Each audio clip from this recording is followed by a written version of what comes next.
Hi, my name is AJ Borowski, author of What Next? A Proactive Approach to Success.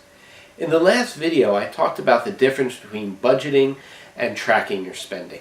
And I said that budgeting was a trap because you set arbitrary limits for how much you're going to spend and on what, and it's difficult to live up to that because emergencies come up or unanticipated expenses come up and you feel that you're not meeting your budget and you give up. If you track your spending, it's okay to spend on different things, but you're able to look at those expenses, see where you've been spending your money, and understand where you can cut back if necessary, or where you can decide, I'm going to spend less on this so that I can spend more on the other thing. I mentioned that I use credit cards and debit cards to keep track of my spending.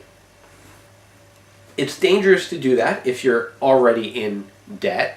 If you are in debt, if you have credit card debt, then I recommend writing down all of your expenses. Whatever you spend money on, keep track of it manually. Until you're able to put the money onto a credit card and pay it off every month in full, I don't recommend using your credit cards to do this. Now I do, because I do pay my credit cards off every month. I also use Quicken to keep track of all of those things. There are other programs out there, there are other websites out there that will help you to do this. What I'd like to do right now is show you how I set up Quicken, how you can set up Quicken to keep track of those expenses. What I'm going to do is come up here, click File and New, and choose a new Quicken file. I'm going to give it a name, and I'm going to call this Test. You want to set up the basic accounts, checking and savings account to start. The easy way to do this, so that you're not overwhelmed and you have an easy place to start, is by taking whatever statement you got last from your bank and looking at the ending balance and use that as the starting balance of your new account. Quicken and programs like this can be very complex, or you can use them in a very simple fashion, and that's what I want to do right now. Use it in the most simple way that I possibly can. So I'm going to click on File, New, but this time choose a new Quicken account versus a new Quicken file. I'm going to click on a checking account and click Next, and I'm going to enter my bank. TD Bank Online Banking is what I choose. I'm going to choose No. I'll manually enter the transactions into Quicken. I highly recommend that you do use the automatic download. I just don't want you to have my account information. Click Next, and I'm going to give this a name of Checking. Click Next again, and it asked you for the statement ending balance. Remember I said take the ending balance on your statement, and that will be the opening balance in your Quicken account. So we're going to use today's date, December 26, 2011, and we're going to say that my ending balance on that statement for my checking account was $300. Click Next, and finally I am done.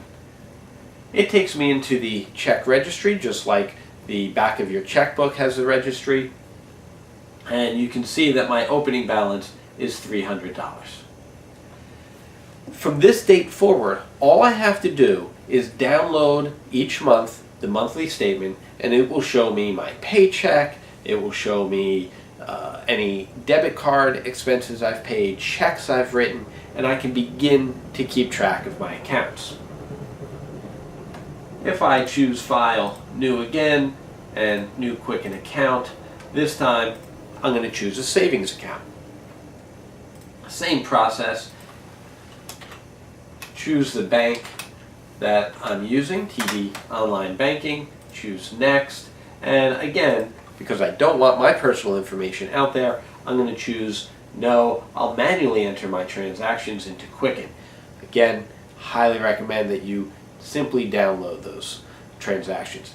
This is not a process that needs to take a long time. Click Next, call it Savings. Again, the date will be today, and we'll say I have $1,000 in my savings account. Click Next, done, and I'm taken to the same type of registry for that account. If I withdraw money from the ATM, that will go in there. And if I'm downloading my statements each month automatically, they'll show up. The next thing I want to show you is I'm going to make a fake withdrawal here, debit card purchase say, and just show you how you can use categories. You really want to categorize all of your spending so that you know what that money went for. For instance, Mario's Pizza is where I made my purchase. The amount was $12.58. The category is very important, so the category will be dining. And now I know that so far this month I've spent $12.58 on eating out. And that's all you have to do to keep track of your spending. If you're downloading this information every month from your bank account, this isn't going to take much time at all. If you want to be really ambitious, you can go back a month or several months or even a year, download that information, and very quickly you'll have a good idea of where you're spending your money. If you see a lot of cash withdrawals that you don't know where the money went, that's why you need to keep track of your spending. Next time, I'll talk about credit cards and some of the reports that you can get in Quicken to help you understand where your money is going and how to better manage that. Thanks for watching, and I hope you'll check out AskWhatNext.com and learn more about the book, What Next? A Proactive Approach to Success. Thanks.